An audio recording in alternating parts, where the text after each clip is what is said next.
आज का वीडियो बहुत सारे फार्मरों को फालतू लगेगा, मगर जो गंभीर हैं, फार्मिंग करना चाहते हैं, फार्मिंग कर रहे हैं या फार्मिंग करने का सोच रहे हैं, उनके लिए बहुत काम का वीडियो होने वाला है। नमस्कार दोस्तों, मैं हूं महसूस कुरैशी, मध्य प्रदेश के सिवनी ज़िले से। आप देख रहे हैं आपका अपना यूट्यूब चैनल देसी मुर्गी पालन। चलिए शुरू करते हैं।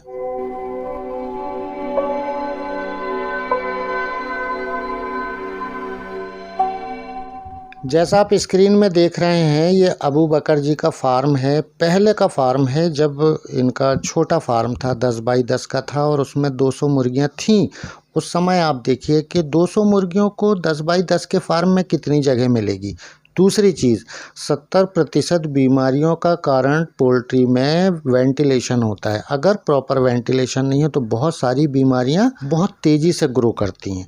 तो एक मुर्गी को फार्म के अंदर 2 स्क्वायर फीट की जगह हमें देना चाहिए। दूसरी चीज़, नीचे बिछावन प्रॉपर होना चाहिए। ऊपर बैठने के लिए मुर्गियों को स्थान दे दें, जैसा स्क्रीन में देख रहे हैं ऐसा लकड़ी बना दें, क्योंकि मुर्गी ऊपर बैठना पसंद करती है। तो मुर्गी जो स्ट्रेस में ना आए, स्ट्रेस किसको बोलेंगे? तनाव को, कि हमारा दिल गर्मी में बंद कमरे का बैठने का नहीं हो रहा है तो हमें फ़ैन या कूलर की आवश्यकता पड़ेगी। अब हम बंद कमरे में बैठ गए जहाँ फ़ैन नहीं है, कूलर नहीं है, या हमें कंफर्ट नहीं फील हो रहा है, तो मुर्गी को कैसे फील होगा? तो ये भी एक स्ट्रेस और तनाव का कारण बनता है। तो वेट लॉस होता है, दाना पानी उतना नहीं लग रहा है, तो ये भी एक नुकसान में जाने का कारण हुआ करता है। जैसे फ्री रेंज एरिया देखिए, आप स्क्रीन के सामने देख रहे हैं। अब इनके पास बहुत सारी ज़मीन है, मगर फ्री रेंज एरिया 8 बाई 20 का है। अब इनका फार्म 8 बाई 20 का अंदर भी हो गया है। पहले छोटा था, जो मैंने 1 मिनट पहले आपको बताया। अब ये फ्री रेंज एरिया जो है इनका कवर है। अगर ये कवर नहीं होता तो पूरा खेत पड़ा हुआ है जी, 10 एकड़, पूरे खेत में खोल देते तो होता क्या? जंगली बिल्ली, न्योला, ये सब नुकसान पहुंचाते। तो आप फार्मिंग को समझिए। हमारी गलती से हम कभी एक मुर्गी को भी मरने ना दें या उसको तकलीफ़ ना पहुंचे हमारे कारण। यह तो हमारी कोशिश होना चाहिए। कोई भी डिजीज़ आने पे, बीमारी आने पे वो अलग मसला हो जाता है। जैसे आप यहाँ देखिए, ये राख रखी हुई है। मुर्गियों को जब भी ऐसा लगे कि उसके शरीर को डस्ट से नहाना है, धूल से नहाना है, जुओं से बचाना, वो खुद खेल लेगी। अब यहाँ पर अगर यह चीज़ नहीं होगी तो मुर्गी तनाव में आएगी, या फिर जुएँ होंगे तो आपका इलाज का पैसा ज़्यादा लगेगा, मेडिसिन पर पैसा ज़्यादा लगेगा। जूं मुर्गियों के शरीर के खून चूसते हैं, ब्लड की कमी आएगी, मुर्गी कमज़ोर होगी, दाना पानी उतना नहीं लग रहा है, तो हुआ ना आपका नुकसान। जैसे अबू बकर जी ने अभी इन मुर्गियों को चावल खिलाया, तो चावल कहाँ डाला है? टीन के पतरे के ऊपर पॉलीथीन बिछा के डब्बे में, ज़मीन पे नहीं डाला। अगर ज़मीन पे डालते तो चावल में चिपक कर मट्टी मुर्गियां अपने मुंह के अंदर खाती, पेट में कीड़े होना और ज़माने भर की शिकायत, काली बीट होना, ये सब स्टार्ट हो जाता। तो आपको थोड़ी थोड़ी अकल तो अपनी भी लगाना पड़ेगा। यूट्यूब चैनल में सारी चीज़ें हैं, अगर गंभीर आपको होना पड़ेगा। ऐसी कोई बीमारी नहीं जिसके बारे में यूट्यूब में ना बताया गया हो।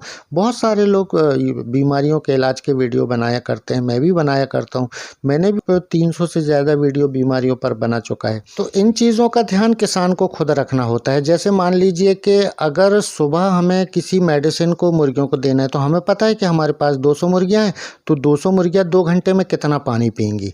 तो उतने पानी में आप किसी भी मेडिसिन को, एंटीबायोटिक को, कैल्शियम को, मल्टीविटामिन को, लीवर टॉनिक को, जो भी आप देना चाहते हैं या बीमारियों के इलाज की मेडिसिन देना चाहते हैं, तो 2 घंटे के पानी में लगाएं, तो उसका असर आपको बहुत बेहतर समझ में आएगा।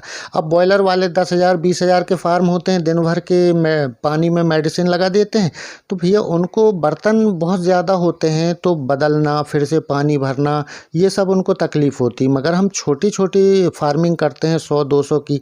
जैसे आप स्क्रीन में देखिए, फीडर डिंकर हैं, तो 100 मुर्गी पे 3 पानी के बर्तन और दाने के बर्तन होना चाहिए, यानी डिंकर और फीडर होना चाहिए। इससे कम है तो मुर्गी स्ट्रेस में आएगी, तनाव का कारण बनेगा, दाना उतना ही खाएगी मगर वेट कम पकड़ेगी, वज़न कम बढ़ेगा, तो यह भी नुकसान का कारण हुआ करता है। अब शाम के समय जैसे ये आप स्क्रीन पे देख रहे हैं, दाना पानी लगा दिया गया, फ्री रेंज एरिया के बीच में और फार्म के बीच में एक गेट है, गेट खोले, सारी मुर्गियां अंदर आ गईं। अब दाना पानी शाम को ये खाएंगी। अब इनको 4 से 5 घंटे या 6 घंटे बिल्कुल अंधेरा होना चाहिए, क्योंकि फिर अभी बीच में मैंने बीमारियों के इलाज वाले वीडियो में बताया था कि वेंट बाहर आ जाता है और बहुत सारी तकलीफ़ होती है। तो बीमारी के वीडियो भी आप देखा करें। मैं अभी जो भी वीडियो लगा रहा हूँ, तो फ्री रेंज फार्मिंग के लोग बहुत शौक से वीडियो देखते हैं और बीमारियों के इलाज के वीडियो नहीं देखा करते, तो वही भी एक नुकसान का कारण है। किसानों का नुकसान का कारण क्यों है? बीमारी के इलाज के वीडियो आप नहीं देखा करते हैं, उससे आपको इलाज का पता नहीं चलेगा। अभी बारिश के दिन में सबसे ज़्यादा दिक्कत आई लाल बीट की। तो लाल बीट मुर्गियां क्यों करती हैं? लाल बीट इसलिए करती हैं कि एक बैक्टीरिया प्रोटोजोआ होता है, वह एक्टिव हो जाता है। और दूसरी बीमारी जो फार्मरों को बहुत परेशान करती है वो इकोलॉई। इकोलॉई कहाँ से आता है? इकोलॉई पानी में होता है। इकोलॉई की मात्रा बढ़ जाती है तो वो पानी नुकसान करने लगता है। और बारिश में अक्सर ये होता है, पानी में गंदगी बढ़ती है और डीएपी, यूरिया, गोबर खाद खेतों में डाल रहे हैं, वह पानी रिस के ज़मीन के अंदर 40 से 50 फीट जाता है। वहीं से हमारा उतना ही ऊंचा, उतना ही गहरा बोर है, उतना ही गहरा कुआं है, वही पानी हम लेके आ गए। तो यूरिया, डीएपी, मल मूत्र और सारा जो गंदगी का असर ज़मीन के अंदर जो रिसाव होके बोर में और कुएं में गया है वो कहाँ जाएगा? तो पानी में इकोलॉई बढ़ेगी, तो इकोलॉई बढ़ेगी तो इकोलॉई बैक्टीरिया एक्टिव होकर फार्म में हमें नुकसान पहुंचाएगा। हमारी मुर्गियां बीमार होगी। बीमार होने से मुर्गियों का वज़न लॉस होगा, वज़न कम होता है, मेडिसिन पे ज़्यादा खर्च होता है। हम भी तनाव में रहते हैं कि ये कब ठीक होंगी। तो इन चीज़ों का सुधार करते चले। आपने बहुत सारे वीडियो में देखा होगा, बिल्कुल पतली बीट होती है पानी की तरह। उसका क्या कारण है हम यह जानते हैं। बिल्कुल पानी जैसी पतली बीट होने के कारण होते हैं फंगस। बहुत सारी फंगस होती हैं, फंगस की भी बहुत सारी वैरायटी हुआ करती है। तो कौन सा फंगस आए ये तो लैब से पता चलता है। तो हमारे हाथ में जो है वो हम करें। फंगस कहाँ से आया और फंगस पैदा होने किसने दिया, यह सवाल उठता है। तो सबसे पहले आप देखिए कि आपके फीड में नमी तो नहीं है। अब फीड में नमी कैसे पता करेंगे? कि जैसे ही आप फीड का बैग खोलेंगे तो उसमें छोटी छोटी गुठलियाँ अगर दाने के बीच में निकलती हैं तो नमी है। और जब गुठली निकल रही है यानी दाने में फंगस भी है। अब फंगस कहाँ से आया भैया? या तो आपने अपने फार्म पर जहाँ दाना रखा है वहाँ नमी थी, या ट्रांसपोर्टिंग करने के दौरान बारिश के दिन में कुछ गाड़ियों में तिरपाल वगैरह नहीं होता है, उस कारण से बैग में पानी आया, या बहुत ज़्यादा बारिश थी हमने फीड को ऐसी जगह रखा जहाँ पर हमारे फार्म पर मॉइस्चर था, यानी जो सीलन आ जाती है, पानी भर जाता है, ऐसे स्थान में रखा, या हमने ऐसे स्थान में रखा जहाँ पर बिल्कुल ठंडी हवा लगती रहती है। तो बहुत सारे कारण होते हैं। जैसे फीड जहाँ रखते हैं तो फार्म के अंदर ना रख के उसका स्टोर रूम अलग होता है, वहाँ रखा करते हैं। क्योंकि फीड जहाँ होंगे वहाँ चूहा आएगा और चूहा फीड तो खाएगा, बैग काटेगा, मगर वहाँ बीट करेगा। और हमने चेक नहीं किया तो वही बीट हमने मुर्गियों को फीड के साथ दाने में दे दी तो साल्मोनेला नामक बीमारी हो जाती।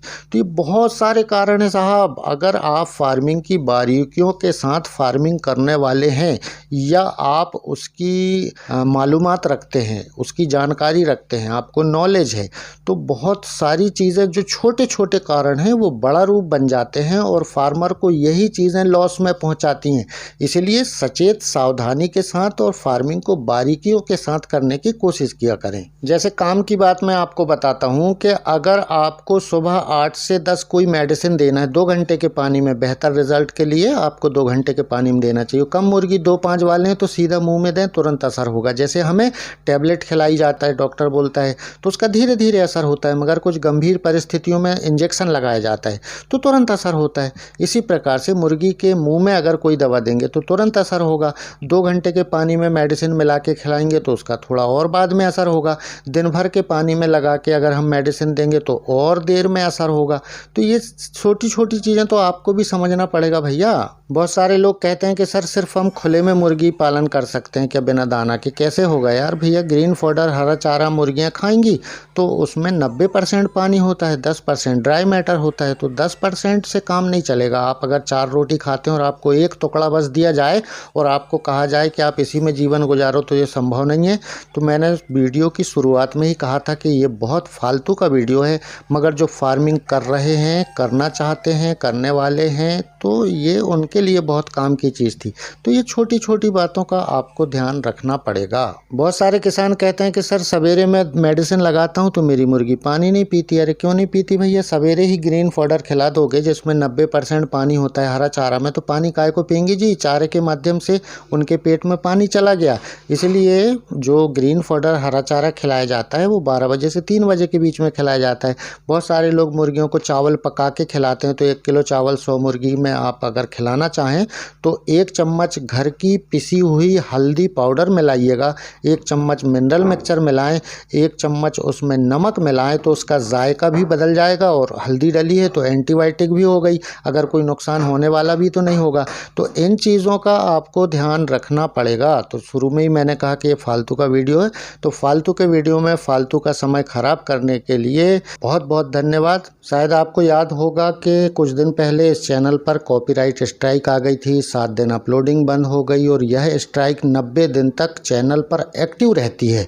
तो मैं ऐसे वीडियो नहीं बनाता हूँ, जिस विषय पर वीडियो बनाता हूँ तो मेडिसिन की डोज बताता हूँ, मेडिसिन की फ़ोटो डालता हूँ, मगर बहुत सारे कारण हैं तो कुछ दिन थोड़ा सा बर्दाश्त कर लीजिएगा, ठीक है। और इतने लंबे वीडियो में अगर आपको ऐसा लगा कि बहुत सारी बातें काम की भी थी तो वीडियो को लाइक कर दीजिएगा।